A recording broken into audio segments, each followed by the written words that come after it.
Yep. All right.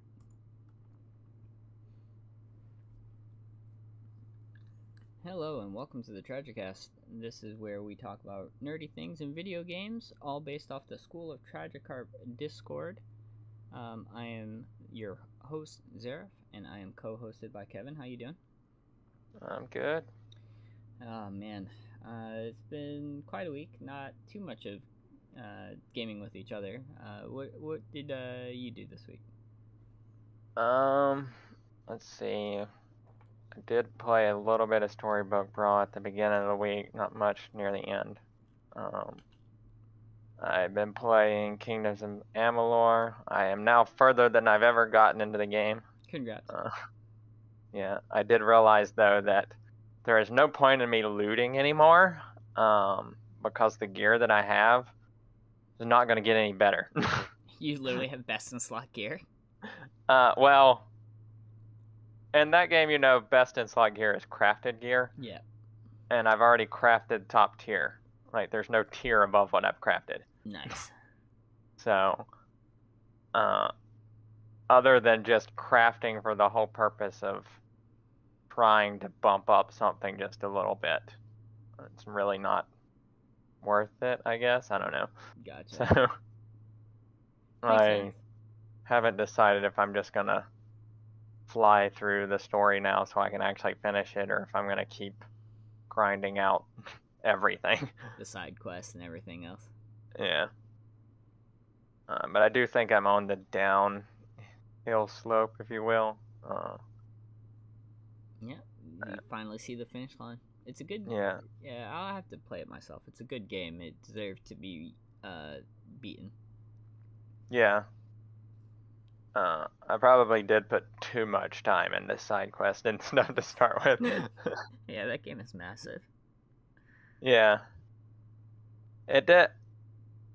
It's a little different than Skyrim in the fact that Skyrim you can just ignore the main story. Yeah. But this one you can't, because you need the main to progress in the main story to move. So, because like part of the map is gate locked behind a main story quest. Yep.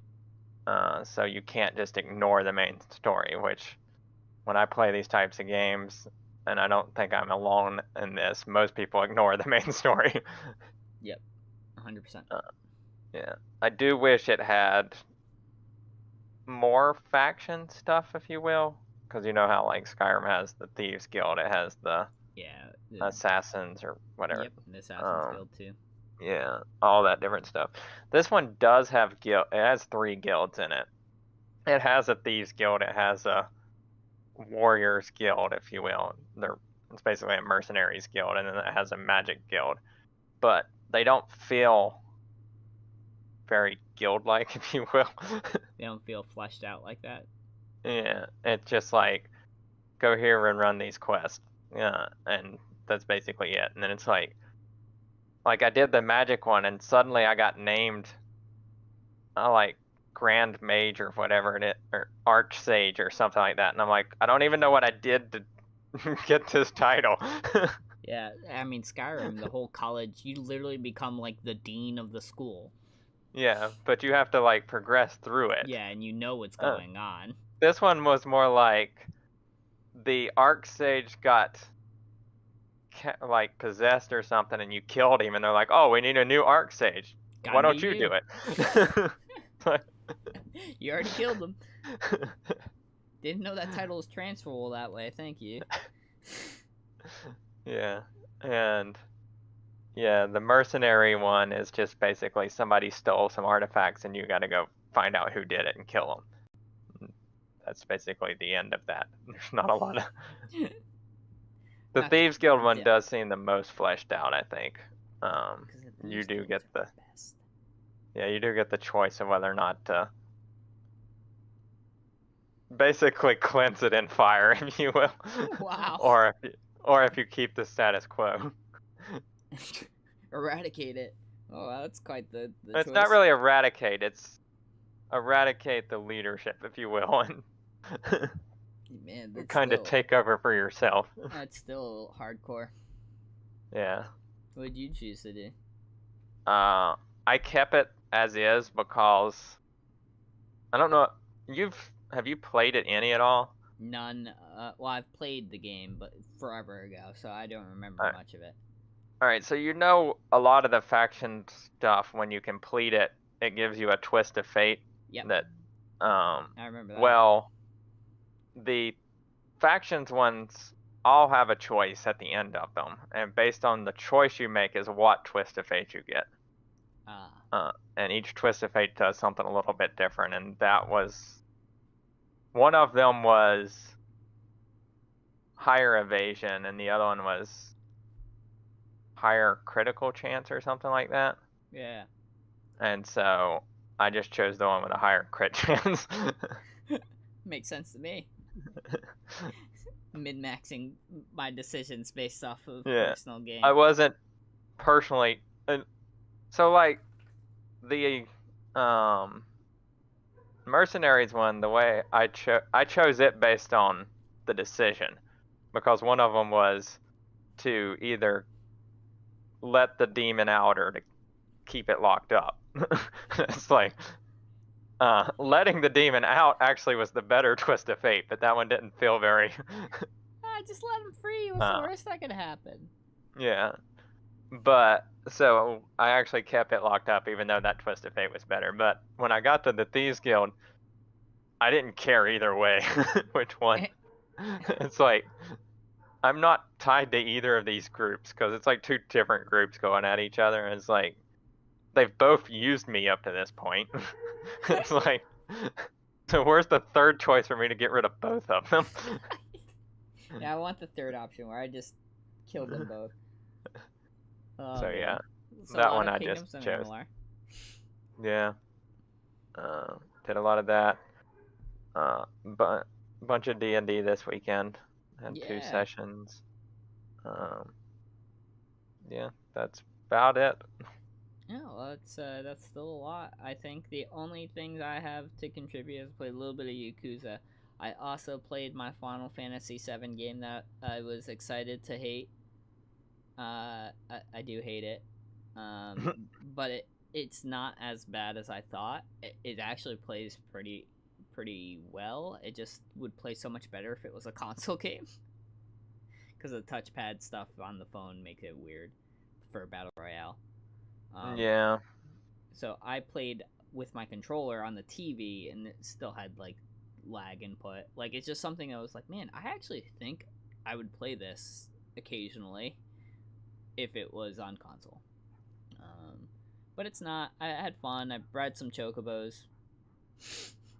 Bred some chocobos? Yeah, so one of the in things, a battle royale? Yeah, one of the things that you can do is you are granted a chocobo like that you hatch in the very beginning, and there's vehicles in the game, Final Fantasy vehicles for motorcycles, vans, and one of them is if you go up to the chocobo post sign, very similar to the MMO. You can summon your chocobo. So mine is a black one, or grayish purple, with sleepy eyes, and then you could buy more chocobo eggs and breed them.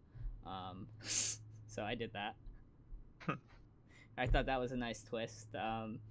Honestly, wish there was ways to keep playing that portion of the game without having to play the BR. Interesting. Well, maybe make a chocobo breeding. That's what I've learned. I want a chocobo breeding game sim.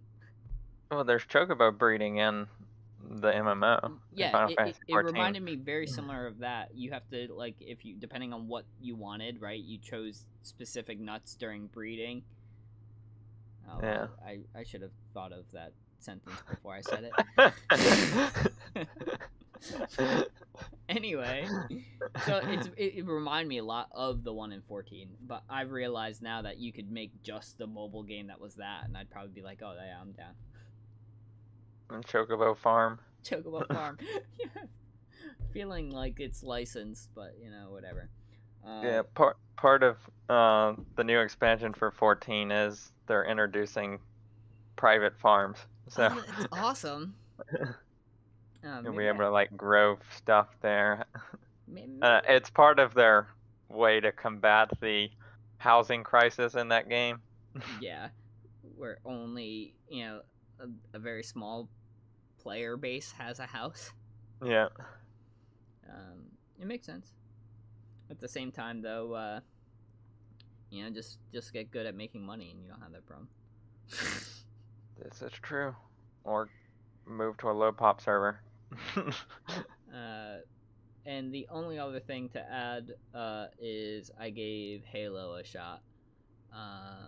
And I know Ryan was playing it a little bit yesterday. I haven't talked to him, but dude, that time to kill is so super fucking slow. It is super slow. That's why I've always just been like meh on Halo. I literally jumped behind a dude, shot him 9 times, and by the way, all headshots, but headshots don't matter because shields don't care about headshots. He still turned around with whatever power weapon he had and fucking blew me away. Yeah. I can't think of any other game where you get 9 headshots with a weapon. Like, you can give me an M1911 and fucking in Call of Duty, and I'm still gonna kill you with 9 headshots. Yeah. I've never been big into Halo except Halo 1 I had on PC. Yeah. And on PC you could do, like, they just had like list of custom games and stuff like that. Yeah. And someone out there, I don't even remember who it was or how it came about or how it even got its stats, but somebody had created this leaderboard thing where they pulled stats and stuff off of these custom games. And at one point I was ranked in the top 10 on that leaderboard in shotguns. There was like a shotguns only mode. That sounds awesome. Yeah. I can see that. Yeah, that's the extent of my Halo play.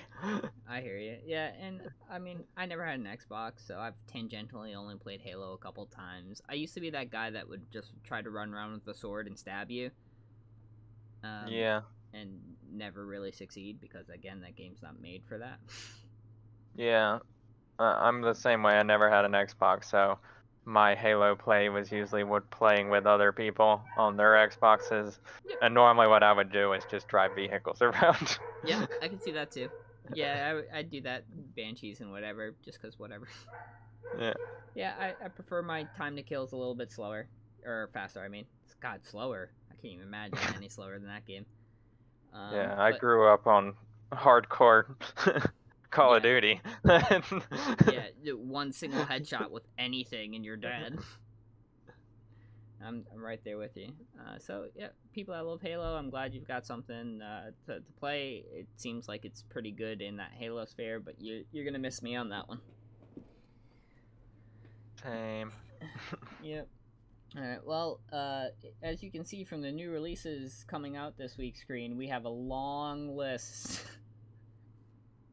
And it's gone. Yeah, pretty much. Farming Simulator 22, which also known as, Kevin's life growing up.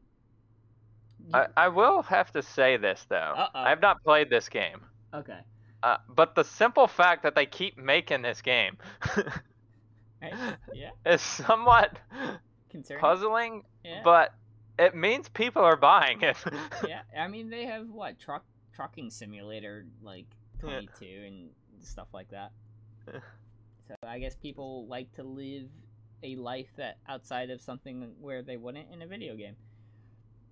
I do too, but I prefer that life to be me with a gun shooting somebody or living a fantasy in an RPG. Yeah, I'm in the realm of I want to go do something I can't do in real life. Yeah, you could drop all your stuff and become a farmer if you really wanted to. Well, actually, that's probably really difficult to actually do. Thinking logistically right now with big farm co. Yeah, and not to mention that if you sold your house, you probably wouldn't be able to afford that tractor that's on that. Damn.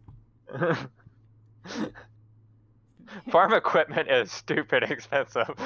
Good to know. Did not know that one. I'll skip this one because that's interesting. It also looks like Destiny Classic games either didn't release last week or also released on Xbox One because I don't remember that. So because it has a release date of tomorrow, 23rd.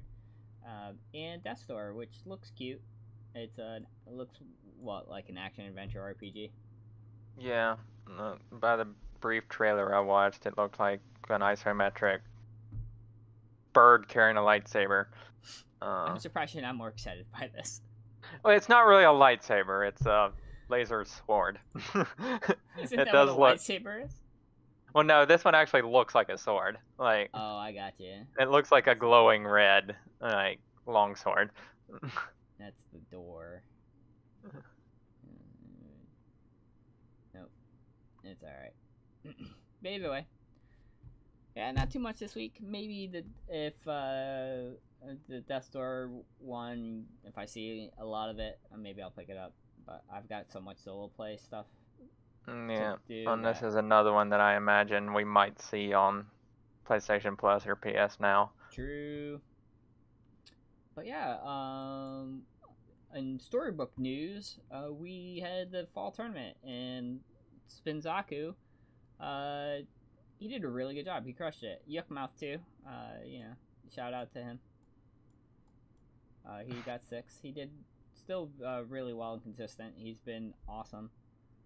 Obviously, everybody on this list. I watched May for the first time. I watched them stream yesterday, and it looks like that was their first stream ever. So kudos, and they did a really good job of explaining, what they were doing in their thought process. And yeah, 18 doesn't look like a lot, but these are like literally the best players. I mean, they did win one of the games. Yeah, which means they are one of the best players. So Icarus, so even though he didn't qualify for the event in traditional way, still crushed it. Yeah, based on what I didn't watch any of Saturday, but they said he had to win the last 2 games to qualify. I watched his live. He had to on the end. He had to first place, and still had to tie break. And the only reason why he was still able to do that is because Sir Salty and Quay won so much they kind of created that point vacuum. Yeah. Yep. It was a really fun tournament. It was funny, and you said you caught the yeah. So yeah, I watched like 15 total minutes. Yeah. I watched first round, I believe it was.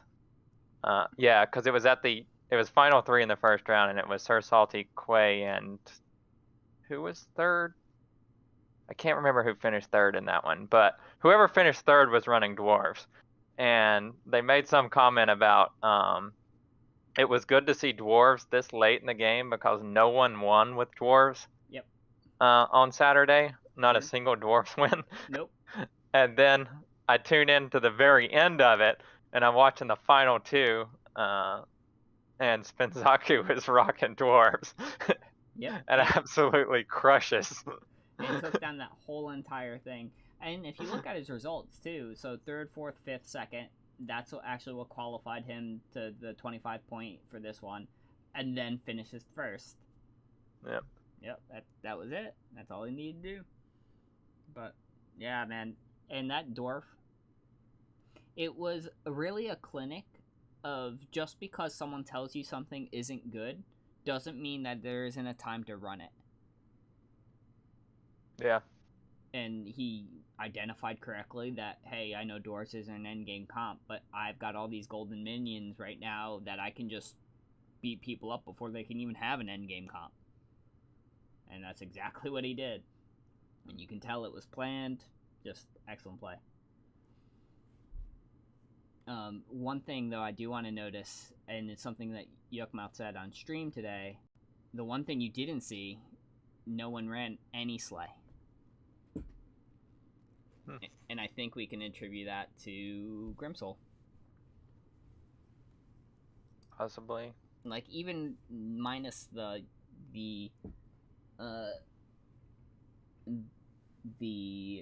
Chupacabra shenanigans, right? Tangentially, you'd at least see someone doing something with sleigh every now and then, right? Yeah. Like, even on the ladder, if I even see sleigh, it's usually I'm bouncing them out the lobby. It's not something that it's just putting up a lot of consistent results anymore. Yeah. I do think Slay is still viable, but you have to hit it early. It's not something you can force now, which a lot of people had gotten into the position of just forcing Slay. So you think people are still in that same mindset of, oh, I can just force this, and now they're Yeah. just being punished? Yeah. So it has to be something that's more, I feel like, natural, if you will. Like, You should as play soon with as your you hit shop. 3. Yeah. Yeah. So as soon as you hit 3, if you've got a Shadow Assassin and a Vampire setting there, you can run Slay at that point. I agree. But if you're waiting till 4 and seeing a Chupacabra and then being like, oh, I'm going to start running Slay here, and then you're fishing for your Assassin at that point, it's already too late. Yep. I agree. And I think there's still an important lesson, even with Spinzaku running dwarves here, right? Just because people right now are saying Slay is not viable, you can't run Slay, does not mean that you should avoid it at all costs. You have to play your shop. And exactly what Spinzaku did is he played his shop. Yeah, I played a Slay game last week and crushed with it. Yep. You can do it. And you're still in a high lobby. It's not like you're in Knight or anything like that. Yeah, because I think I was like 18 health or something like that, and I went up against a guy who was like 30 some health and just obliterated him, and he just quit. Like, he still had more health than me, but he just surrendered. It's like, this ain't worth my time, I'm done. God, those wins always make you feel good. I do think he was running animal comp, though, so I was just...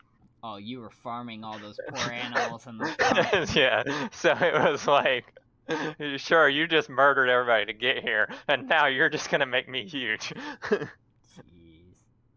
That's gross. But yeah, I still think ultimately there's a time and a place. So. Yep. But I do think they nerfed Slay too hard. Yes, there needs to be something that I do think maybe Troops can stay as it is, I guess, now, but like they still need something. I personally don't understand. They don't even have to change Slay. I just think they need to rechange Grimsoul. Drac. Oh yeah, I can see that. I will say, I don't understand why Slay can't trigger if the requirement not that it attacked and killed something, but simply something attacked it and died. Like, why did I don't? Does that make sense? Am I? Yeah, that would be redefining the definition of a Slay within the game. The only thing that would, I think, not trigger that type of idea would be if your minion gets killed by a ranged minion, right? Because then the other minion did not die attacking it. So it's not something that's a death rattle. Right, yeah. So even like something that's bigger than yours runs into it and kills it and it doesn't die itself, it wouldn't be a Slay. Exactly. Because in this way... Yeah, when I first started playing, Slay is not intuitive in that, because when I first started playing, that's what I thought that's how you think a Slay should be. It's like, oh, that character died, that means my character killed it. Yep. But no, they're counting it as a suicide, which also brings up to the fact that... Well, your character can still suicide and Slay. Yeah, so if we are differentiating between a Slay and a suicide, if you will, could we have a whole different subset of cards that have suicide abilities? That would be... that's actually a really good game mechanic one, right? A card that purposely, like, not death rattle, right? But like, hey, I killed you and myself. Yeah. Yeah, that would be interesting. That's a good design space, I think. Because then it'd be something, too, where you're like, alright, I want this minion to have, like, 25 attack power, right? But only 1 life. Yeah, because you could do something in the... I mean, an easy first card is, if I kill a card and die, then I respawn, or something like that. Oh, man, that would be really cool. But it would be respawn without the ability again. Yeah, because you don't want infinite... So it would be a summon card, basically.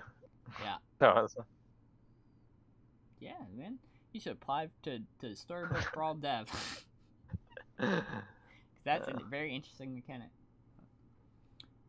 Overall, congratulations, Spinzaku, and everyone who played in the tournament. You guys made awesome decisions. I've seen some crazy stuff. It definitely ignited my passion to start playing again. I watched a lot of Storybook Brawl streams today. And bringing me to this next topic, which I was talking a little bit about the pre-show, is this deck tracker for Storybook Brawl, and it does the same thing that the Excel spreadsheet that was kicking around in the community for you. But the really cool thing that I like is it does board comps. So basically, the last time you seen him was 5 turns ago. This is what he was running. And it kind of helps people who maybe multitask. I don't know if this is legal for tournament play or anything, so I'm probably not going to do too much, at least into the board thing. I'll probably use it for my match histories and stuff. But Brittany, all the time when she plays, is reading Reddit, listening to something on YouTube, doing this, and then I'll see her play, and I'll be like, so what was the, it's a 1v3 scenario, right? She's in top 3. I mean, in top 3, I always know what my other 2 opponents are playing. And I'd just be like, so what's the Merlin playing? And she'd be like, oh, I don't know. I haven't been paying attention. I'm like, well, then how can you, like, and I understand not everyone plays like I do, right? Where, like, I need to win every fucking game. But, like, how are you supposed to know what to tech, right? Like, if a shrivel is not good, I need to know that beforehand. yeah. I'm sitting here, and this is just the programmer in me, and I'm looking at this, and I'm like, if you go back to the Charon and you notice that it played it was all a dream. How does this work with that? Because if he plays it again, he's not going to be Charon the next time you see him. Yep. I imagine it would have to change the name. Would it change the name, or would it start a new one and just be like, hey, you haven't played this guy yet? I think it changes the name, but I'm not 100%. I will report when I start using it. Even though I won't be using probably this part of it, but that's fine. I'll take a look though if that happens, and I'll report back. Yeah, because I'm just wanting to know how it keeps track of who's who. Because the most logical sense is just to look at the name of the person, or like the name of the character. But it could look at the name of the person. It does player. I only know that because I took a for people that don't for me and you, I think, than I guess I shouldn't make. I went to the GitHub. So right. I read some of the source. It actually does it per player 1, attaches to the player name. Okay. That makes more sense into keeping track of stuff like that, but it also, I suppose, could raise the security risk when you're pulling names. True. And yeah, I don't know. I know that the dev team knows it exists, but they haven't said anything in terms of like using it for tournaments or obviously security, like what's it pulling. I'm sure Steam's not really allowing you to pull anything but tangentially like dangerous, but I guess you never really know, right? So use with caution. Use it at your own risk. I'm not telling you to use it. No, not really. You using it yourself's really not the issue. It's other people using it. True. True. But yeah, if you find that information useful, like I told Brittany, it's like, you need to start running this, because otherwise you're never going to make 4K. Not that she's not capable, she just plays too long. And then she gets fried, and then doesn't remember anything, and like, okay. But yeah, right now she still has hers up. She's at 3.7. Nice. I think I'm like 3.3. Damn, dog. You need to get there. You deserve it. Like, there's no reason for you not to be there. Yeah. I know. It's whatever. That's the better attitude to have. So, leaving Storybook Brawl, and we don't have to talk about this too much, but I did have a friend probably 10 years ago that was huge into Star Citizen, gave some money for whatever. They have now officially raised $400 million, and this game still is not out yet. This is easily, we did our research beforehand, the most money that has been spent in both development and overall budget. Yep. And it's kind of sad. What Yeah. do you think legal? Like you mentioned that before, it's like it's still fundraising, right? Like you actually still have to deliver a product, right? Otherwise, it's against some sort of terms of agreements or open to lawsuit. Yeah, so I think the way that the crowdfunding works is you have to deliver what you're crowdfunding on, or you have to refund it all. Yeah. So that's where the legal things would come into, I guess. Now it gets a little more gray, I think, in timetables. I do think, though, that there is probably a clause or something in there that they have to deliver in a reasonable amount of time. Now, whoever determines reasonable would be 10 years reasonable? Yeah, that would be the judge who's looking at this. Yeah. But yeah, I mean, you're talking $400 million, the most money ever spent on a game, and it's been in development for 10 years.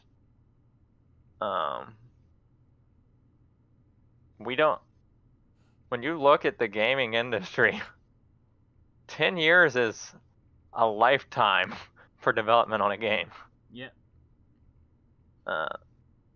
And to have that much money, there's really no excuse. Yep. Because you can literally go hire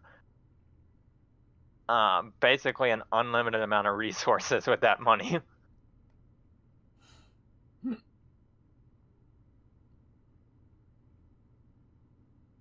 Damn. I shouldn't even have gone to the comment section. That was dangerous. I play with fire.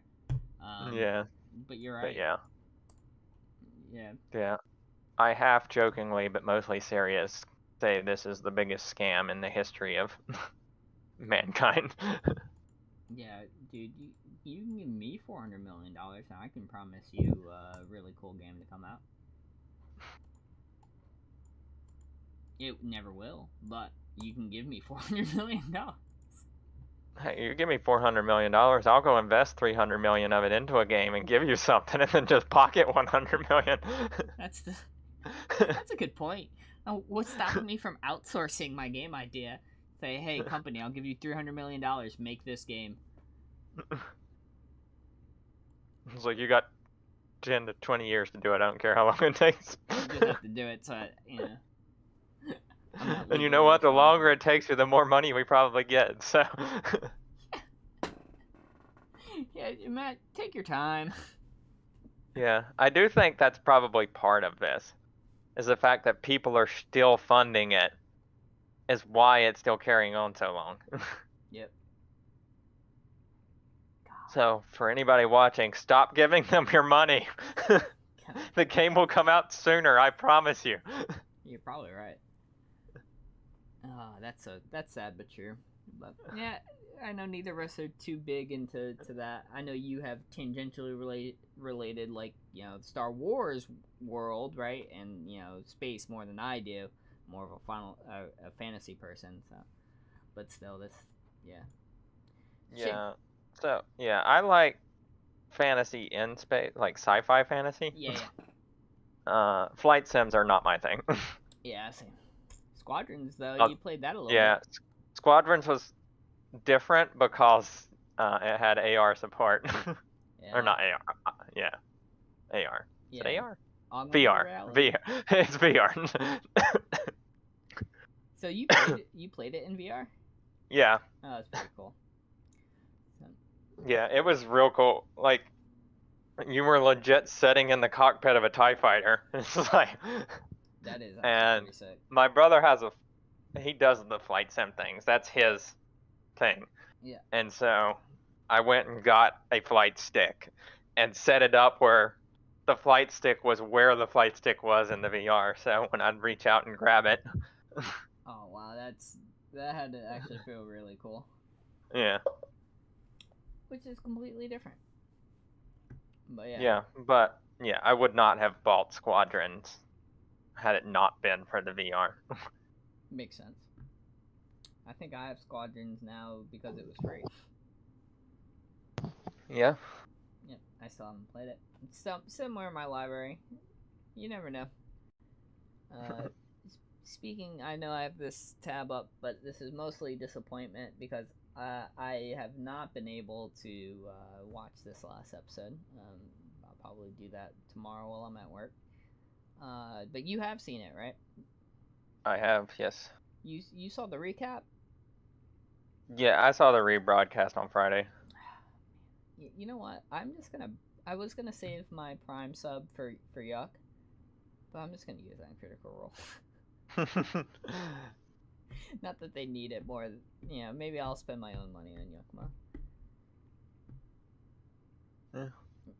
But yeah, like, cause I can't wait till Monday at 3 p.m. to try to watch it. Yeah, I'm considering canceling my Twitch Turbo and just subbing to them because now that I'm working from home, I don't have to worry about ads because of ad blocker. Yep, ad block exists. I can't pretend I don't use it. It's right here. Yeah, so I used Turbo at work because I couldn't run ad blocker on my phone. Yeah, but now you don't need that. Yep. So overall, without too much spoilers, yeah, because last time I watched, they were in a death trap. Indeed. Yeah. Overall, pretty good though. Yeah.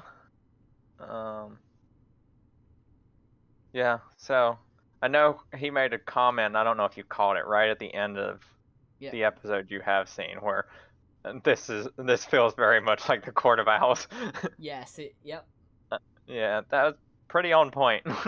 Which is awesome because like that's one of I think both of our favorite arcs of Batman. First off, and that seems to be popping up everywhere. That's in the Arkham Knights thing and a subplot ish thing of for this campaign. Yeah. It's even in mine. I must find. Yeah. So yeah, it was good.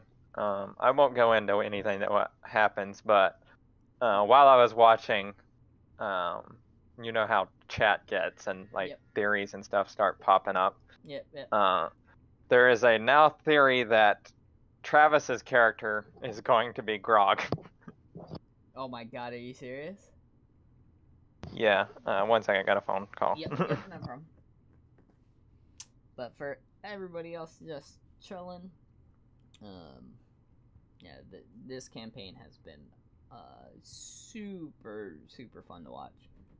Normally I like to stay pretty on point, but alright, yeah, so getting back to the Grog theory, the big consensus is that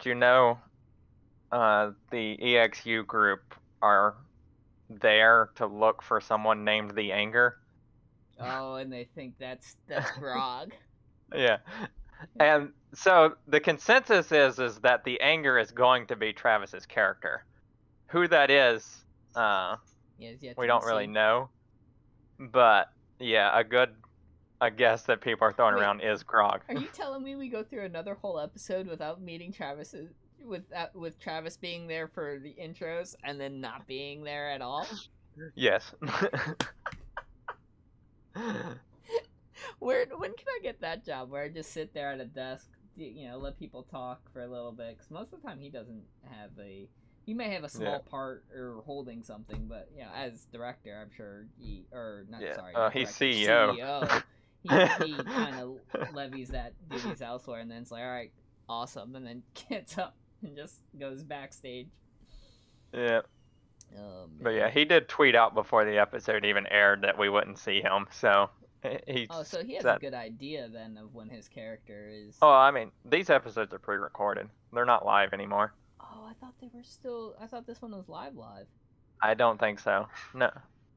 Because remember a couple episodes ago,